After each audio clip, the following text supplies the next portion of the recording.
I didn't feel I was able to just completely articulate what I meant, and also to engage in real time, which makes a big difference.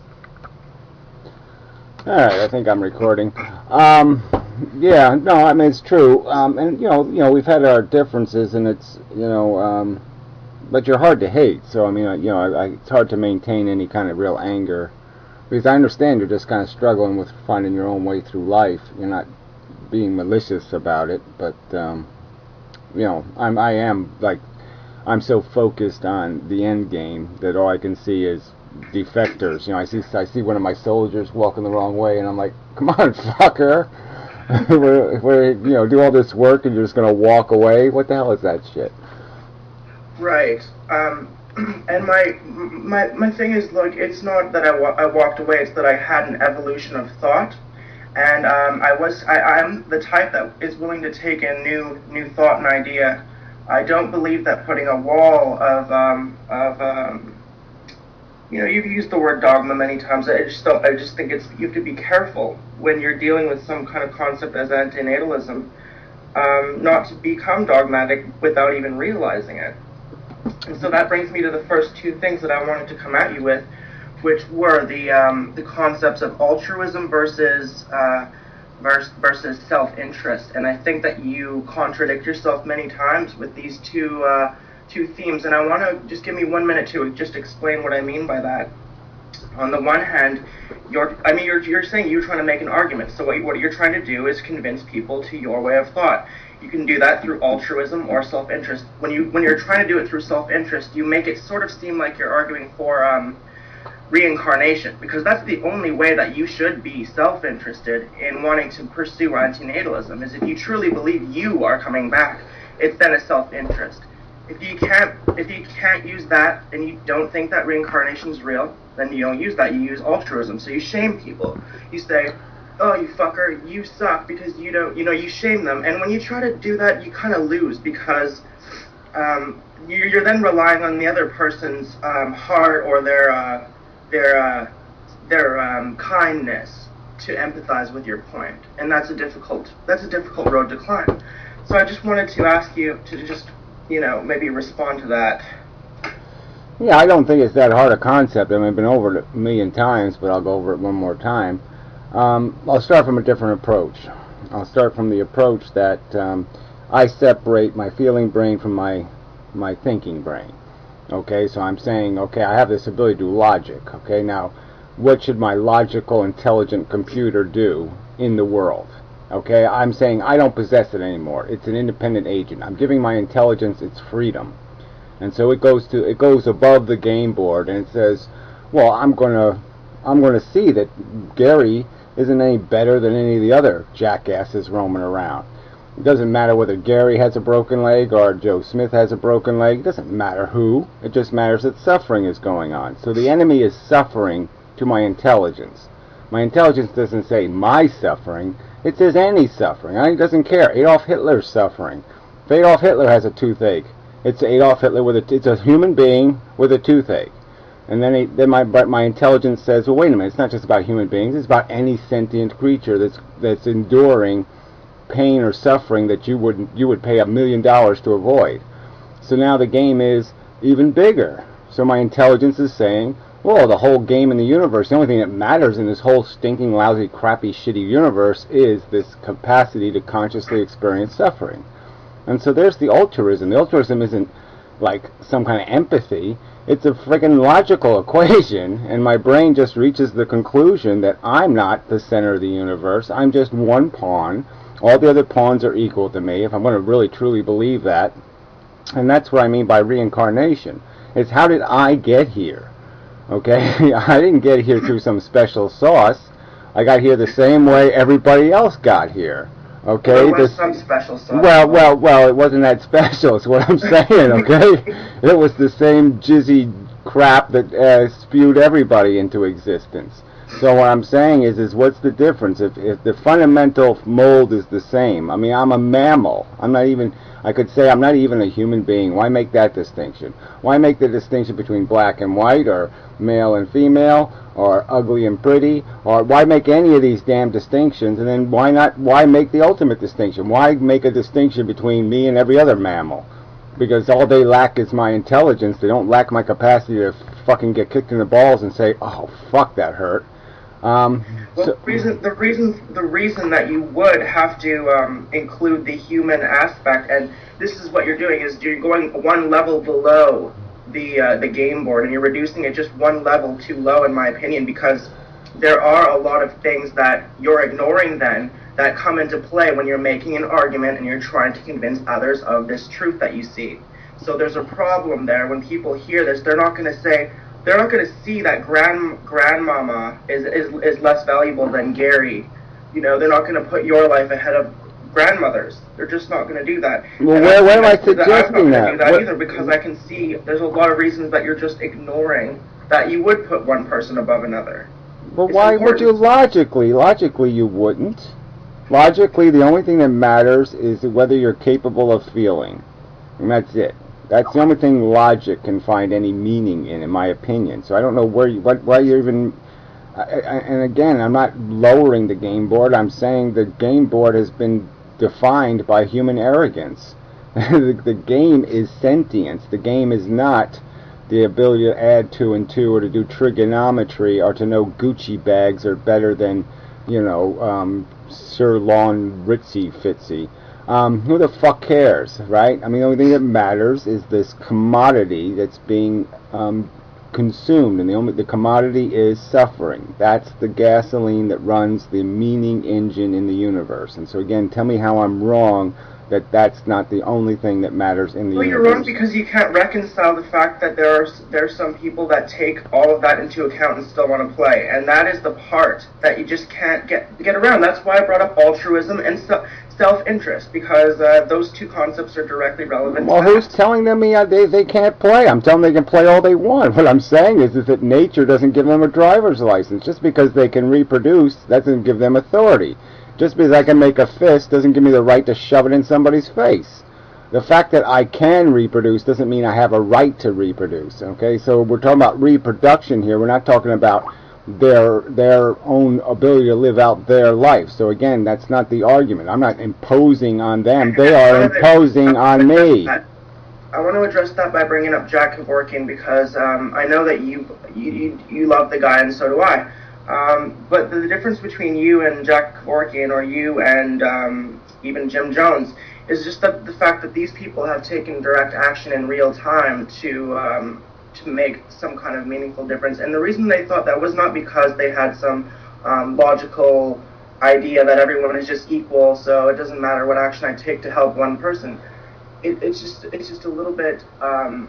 to the viewer, to people that watch you, this is a criticism that always comes up, is what are you doing? Laura Lila brought that up too. She said, what are you doing to help? And although it is a bit of a cheap shot, on one level, I have always thought that it was a little bit sad that many antinatalists on YouTube are just useless in that way, that they aren't willing to take a risk with their own comfort and their own lives to actually fight to make a difference. Well, whatever. I think it's an obscenely rude and obnoxious thing to do on the internet, okay? I'm not going to describe my personal life to you or anybody else. That puts me at jeopardy on the internet. You fuckers ought to know that. All right? I couldn't even have a rational lawsuit without having marshals on my ass because of the internet. Okay? So, let's be clear. I'm not going to go through my life history and explain to you the work I have done, all right, and what I have sacrificed in my fucking life for other goddamn people. I'm not going to do that, all right? It really pisses me off that you shitheads think you're entitled to some sort of fucking resume. But it's just fucking bullshit, all right? Now, if you want to tell me there's some specific act I can do, somebody I can personally go blow up, all right, I'll strap the bomb on me any minute. You give me some kind of rational way where I can sacrifice something that'll actually serve a good purpose, then fine. Jack Kevorkian spent 7 fucking years in jail, and what did it accomplish? Nothing. He was forgotten, and no one gave a damn. So he failed dismally. Now, if you can give me some option where I won't fail dismally, then fine. But until you have that, fuck you. Well, Okay. I don't think that he failed the individuals that he helped. Well, again, who did he help? Well, who did he help when he was in prison? Who the fuck did he help in prison? No one. Someone had to go to prison. No, sorry, no, that's not true. He took the cause one step too far, way too fast. All right? You don't want to have any criticism for him. That's just stupid. All right, I love Jack Kevorkian, but what he did was stupid. He should have got the right to choose to die first before he actively killed somebody. That was a huge miscalculation. It was a calculation, but he wasn't getting any momentum on his agenda. Momentum. He had his name in the paper. He had his picture on Time magazine, so he did have momentum. I'm just saying, I'm not going to argue with it. I mean, he made his choice. I mean, I think he thought for sure he was going to get jury nullification, and he didn't, because he had bad lawyers, and they selected a lousy jury covered with Catholics. So yeah, you're going to get killed if you have Catholics on the jury. I mean, he should have known better how the legal system works before he got into that kind of fight without Feiger. Okay, fair enough. Another thing that I wanted to mention is that I just don't agree with your criticisms of Obama. I think that it's unfair to say that he's just an asshole, or he's just this and that. It's just ignorant of all the great things that he has done, especially for gay people. And I just wanted to know if you had any positive things to say. I'm sorry. Are you being sincere? Is this a sincere statement? It's not a sense. It's. I'm just asking if you can say one good thing about Obama without only just focusing on what you don't like about the guy. Well, I'm sorry. He's a Republican. What can I say good about a millionaire who made his money off poor people? Okay, who basically, since he's been in office, has only engineered graft for crooks. I mean, all the money he spent on the environment, his windmills and all the rest of that shit. Hundreds of billions of dollars given away to shyster crooks. I mean, he gave away $2 trillion to the stock market, bailing out the banks. Government owns now Fannie Mae and Freddie Mac and all that bad paper. So they basically gave a bunch of shareholders, they gave them federally insured bonds for absolute crap paper. So they go to play the stock market, they lose their money, and we bailed them the fuck out. The richest motherfucking cunts in the world. No means testing. They didn't say, well, how much money do you have, and is this money really, really important to your lifestyle?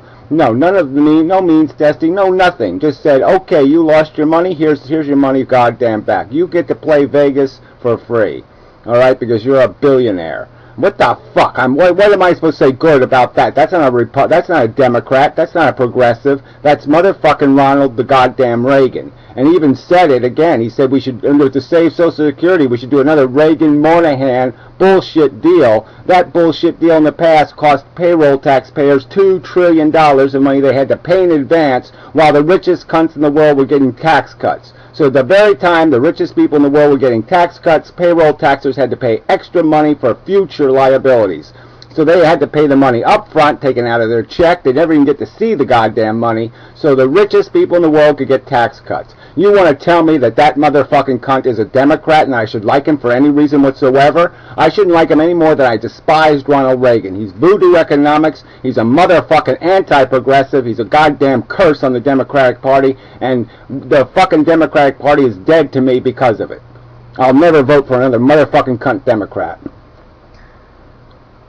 Well, then, I guess you're clear on that.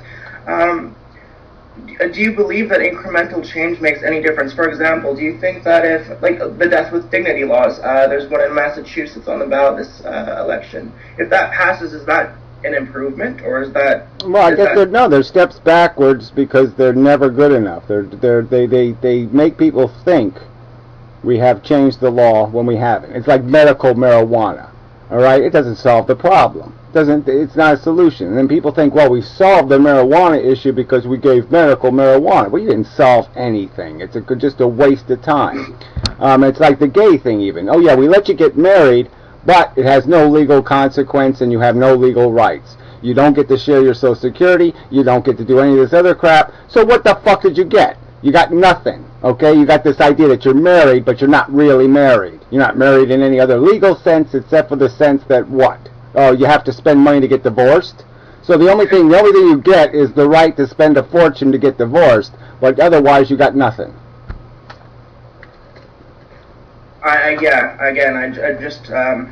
It was just so different up here.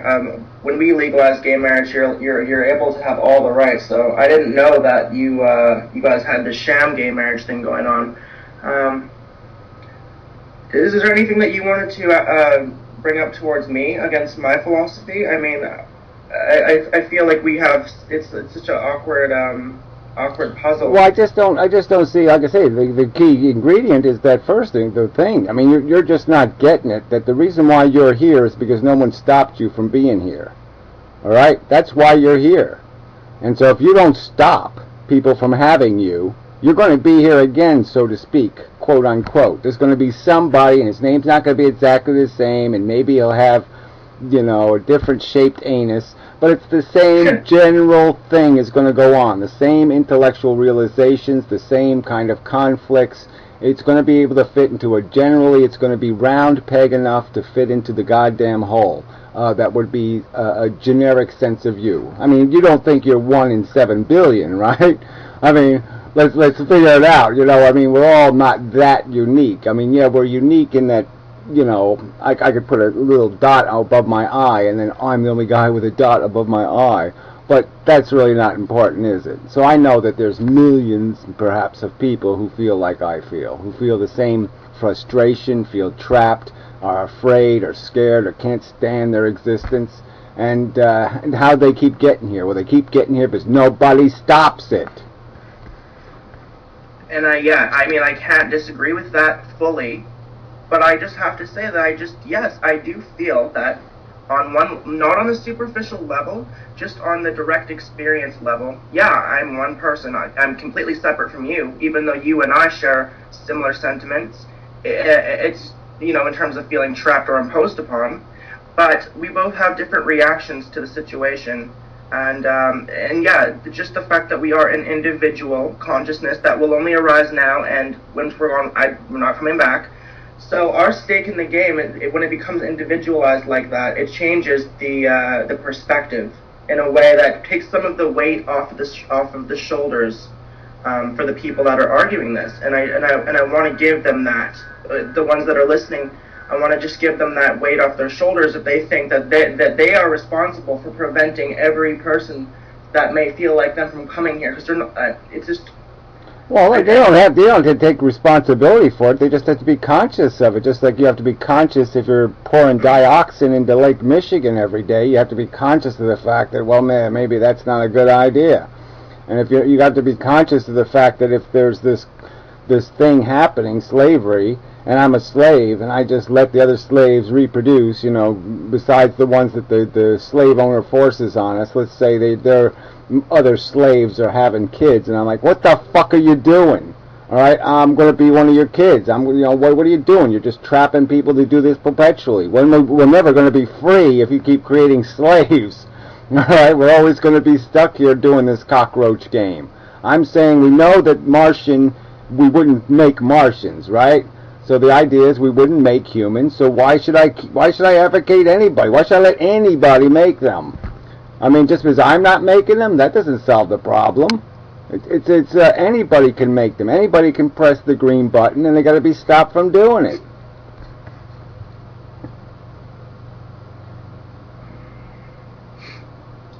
My vision for that would be to have find every child or a lot of children that feel this way, and if there's enough of them, that you can create a union of misfit children that can either kill their parents or just fucking.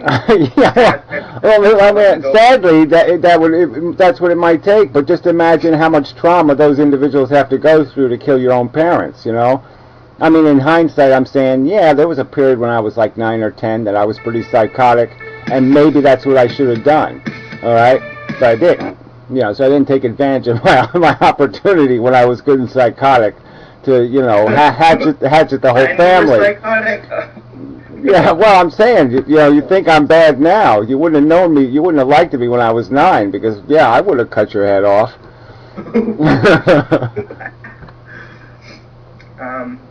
Not that I would have complained about that, but no, yeah, I mean, yeah, I think we actually agree now that I've heard this. I mean, I can see what you're saying is like it's a social movement that you personally value, that you see as being important, but you're not saying that any one individual that adopts this philosophy or policy, they don't have to feel like if they don't accomplish the goal, then they're going to be back here tomorrow. There's no escape. There's no way. And I just I felt like that for a long time listening to you, because I took you so seriously. Like, I just thought you were so.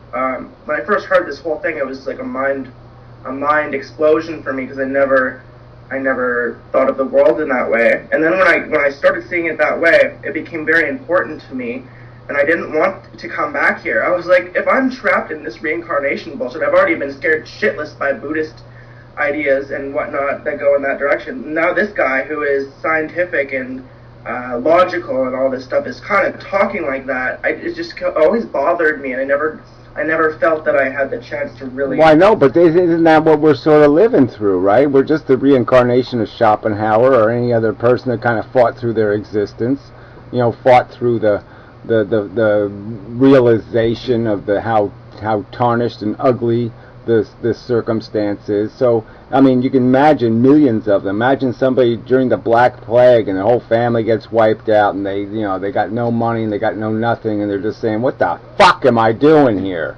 I mean, we're them. We're they could imagine the same thing. Like, is this what human beings are going to be subjected to forever and ever? I mean, the only way it stops is you have to stop the people doing it. And we know it's not the average person. It's only 10% of the human population that has all the excess babies. I mean, if you just stop those assholes, the whole thing will die out on its own, right? I mean, Japan has already got negative population growth by choice. They don't even have a law. Now they're paying people to have kids. So the truth is that most people don't even want their little fuckers. Okay, and it's only the fucking craziest bastards on this planet that are having all the entire population that sustains human existence. It sustains the 7 billion number and makes it bigger. It's all one class of people. It's only 10% of the population. Right, and the biggest obstacle is obviously the fact that you are trying to convince Hitler to stop hating the Jews. So if you go to Africa and you see a little boy running around with his guts hanging out or something, and he's smiling about it, you're trying to convince him not to smile about it. It's the same thing. He's not going to stop hating the Jews. But all we need is a bribe, though. See, that's the trick of it, right? We could bribe the world out of their religion. We could bribe the world out of their reproductivity. All you have to offer them is a big enough ice cream cone. So we could bribe people out of this fertility thing. It's just that nobody's doing that. Nobody's offering them a better choice, so they choose the natural life, and we're going to pay for it in the long run, because we're going to live there. All right, consciousness every day wakes up somewhere, every single day, right? Hundreds of these little bastards wake up and go, fuck, where am I? And you know where they are? Indonesia, Bhopal. They're in these shitholes of the planet is where they're waking up and saying, oh, this is charming. I mean, there's some arguments that can be made to counter that, though. Just like, so all that someone would have to say is that some of those kids are happy. I mean, like fat ass great text will say, those kids are probably happier than you, and maybe they are. I mean, maybe they are happier. It doesn't matter, because right, we're not talking about how many people dislike the ride. We're saying whether you have a right to drag them along. And we know it's all psychology anyway, right? So we could be brainwashed to be anything. I can brainwash you into a depressive, or I can brainwash you into a fucking fight to the ender, right? I can make you a warrior, or I can make you an intellectual that says, well, the whole thing is rather stupid, and I think I'll just have a glass of tea and fuck off. I mean, you know what I'm saying? You can make people completely comfortable with the idea of being dead. I mean, that's no big deal. So all this stuff is all all trauma that we impose on kids anyway, in terms of they're brainwashed into the culture and brainwashed into the silly values. And when I think of the silly things I valued when I was a kid, I was actually a patriotic and shit. I mean, you know, I was completely duped into thinking there was actual value in these silly things you did. You know, we did. No, it was the same way. I was an environmentalist. I was with Greenpeace, and I was like, I wanted to, yeah, it was just gonna be stupid in retrospect. Well, yeah, no, I mean, I had to say, I've saved the whales, and I said, wait a minute, save them for what? So the Japanese can farm them. Oh, so their life will be getting harpooned to death, and that'll somehow be an improvement, because there'll be so many whales we can afford to harpoon them all. Ah, great. I'm glad I saved them for that. Well, I just wanted to hear you say out loud that it is. I mean, although all of that is true, it's still one and done. And I mean, I just want to know, like, do you take any solace in the thought of your own death? Like, when you're gone, well, like I said, no, because I realized that there's somebody else is going to take my place. Okay, I'm whatever you want to call me, a black pawn, you know, whatever the thing is, darky. You know, yeah, there's going to be a new darky. There's going to be more people born in the future, kids. I see a kid now. What do you think when you see a kid? You don't think, oh, what a wonderful life they're going to have, do you? You think like, oh shit, do they not know what's coming? Okay, they're going to get blown by their fucking, you know, their first boyfriend or whatever is going to screw her over and give her herpes or whatever the fuck's going to happen. It's going to fucking just suck all the way down, and alcoholism and drugs, and then they'll have 3 kids and she'll commit suicide when she's 45. You know, I mean, you know that this isn't going to be a damn beautiful, wonderful fairy tale story. You know the kid is in for a big pile of hurt. Yeah. Yeah, so I can't be too happy about dying knowing that's still going on. How the fuck is that? Like, it's hard to celebrate. Hey, I'm out of it. Yay for me. But yeah, the cancer ward is still full of kids. So go ahead, shoot them up full of old chemo. I mean, no, I can't get too happy about it.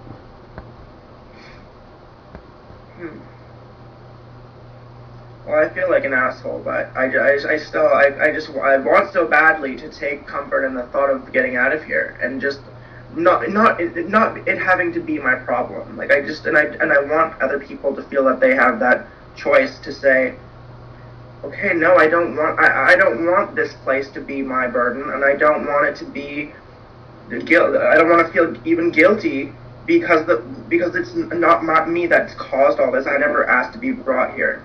So well, like I say, it's just, yeah, it's one thing to walk away from the fight, but it's another thing to give aid and comfort to the enemy, right?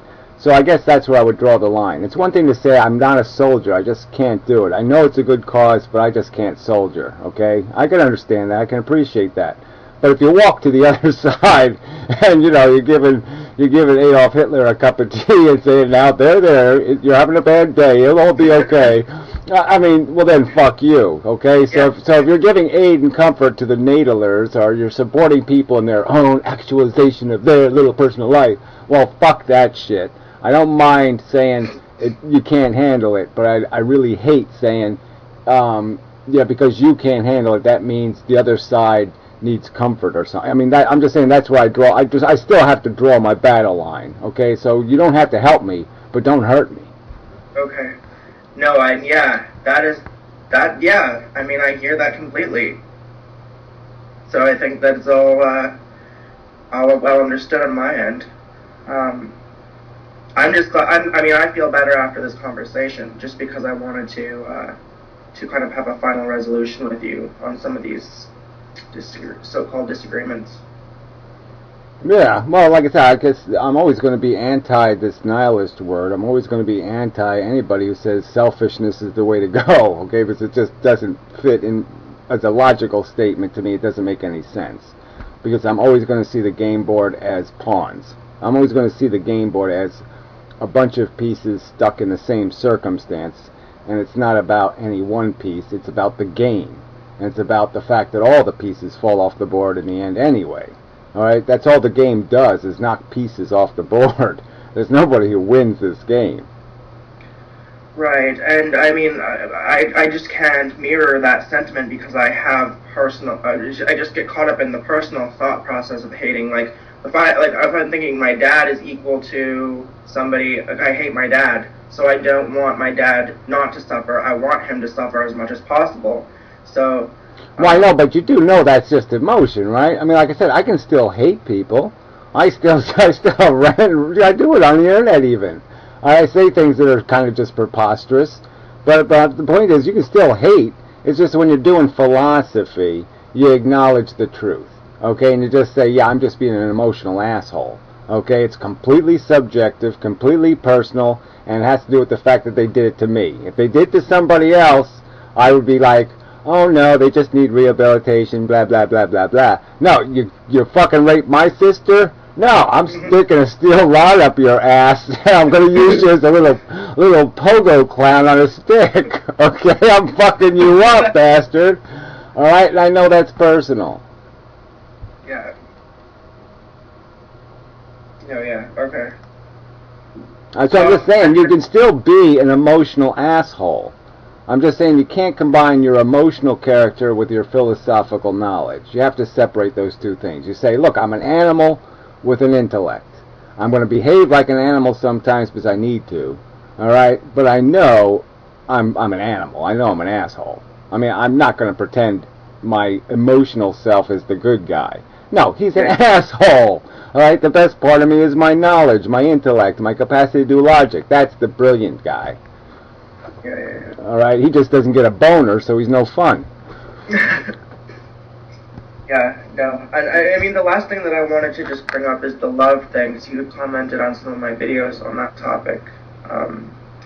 Do you think that love is such a profound, direct experience that it can, in some ways, is that a pleasure that is so beautiful that it can sort of negate some of the tortures that you might have gone through in life? Like, do some of these pleasures make up for any amount of the suffering, and is it ever legitimate to say that?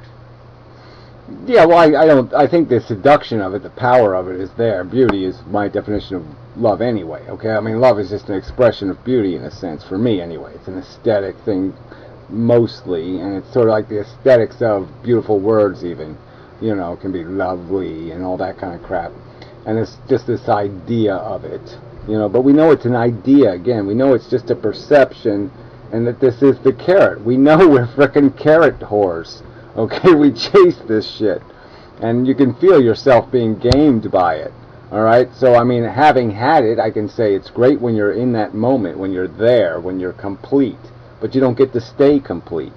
So that's sort of the evil of it, is that it's going to, you know, it gives it to you and then it takes it away. And then you got to chase it again. And then it gives it to you and then you chase it again. And when you see that mechanism, you say, well, yeah, maybe Romeo and Juliet are better off, right? Because they weren't heading anywhere. Where the hell they were going, right? She was going to have a miscarriage, and, you know, the second baby was going to be autistic, and then the third baby's going to be an asshole. I mean, well, you know, where are they going anyway? There's no happily ever after. So if you can't stay there, then what's you know? Part of me says, yeah, everybody should get it. Everybody should have it. But maybe have it when you're 13 and then you drop dead. But I don't know. You know, I mean, there's no solution to it. It's not a permanent solution. So how can I argue that it solves? You know, that it somehow solves the life equation, because it doesn't.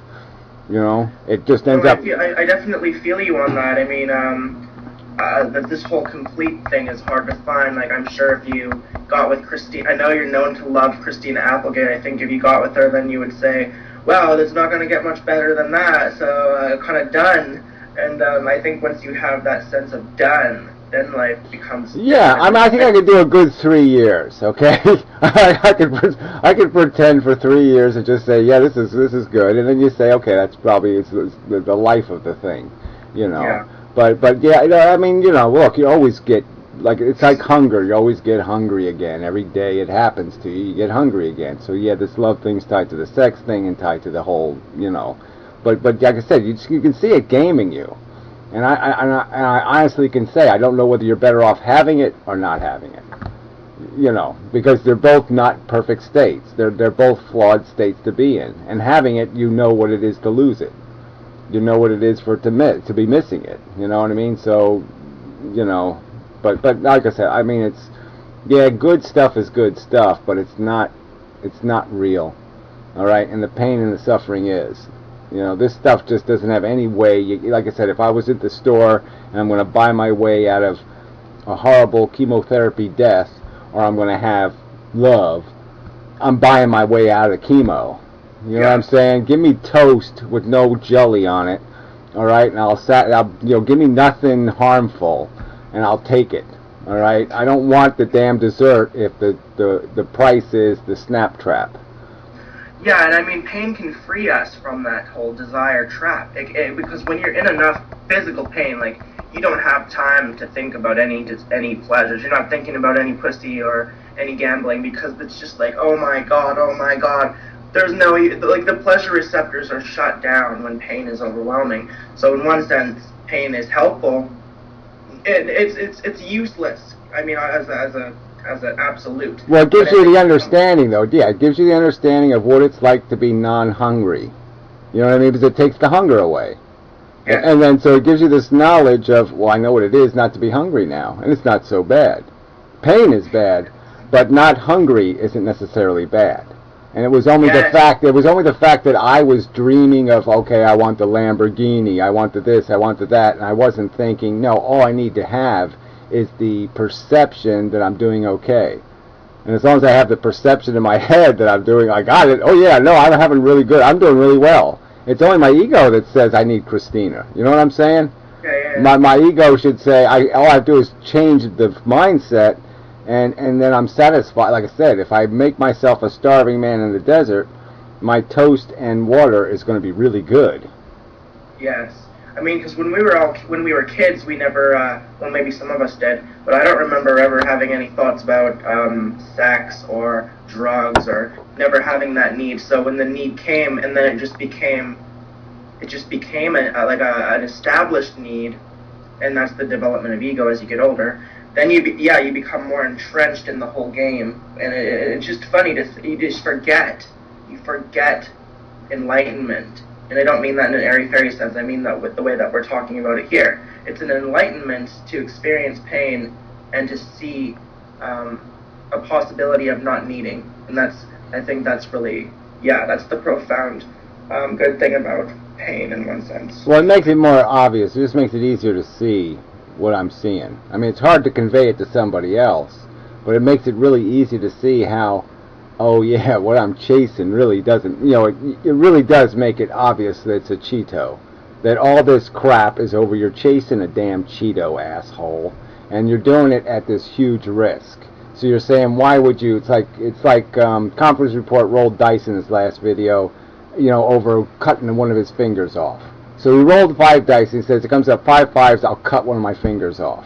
And you're saying, what is that other than just preposterously stupid, right? I mean, why the fuck would I cut one of my fingers off for that Cheeto?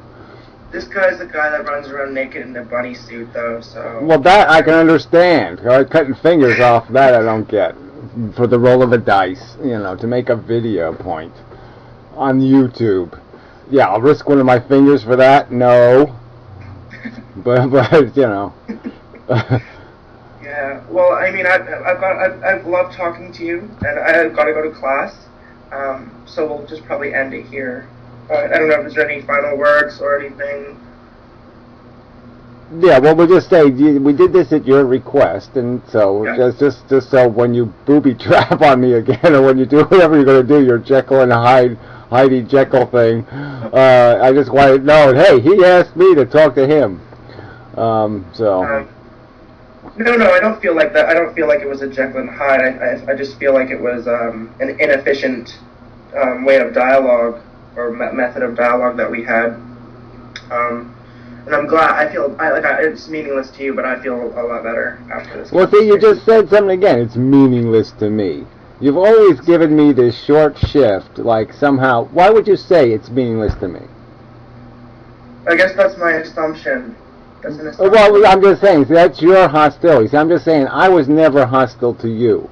I argued philosophy, and you got mad at me for some reason, and whatever that reason was, then you made it personal somehow. And I'm just saying, I never did have that personal thing against you. I was just arguing philosophy. All right, so that's probably part of this, is that you think I was mad at you, or I was judging you, or I was doing something negative to you, and I wasn't doing it to you personally. I was doing it to an idea, and I wish people could make that distinction. So I'm sorry if that's what started all this stuff, is that you took something I was talking philosophy, and you took it personally.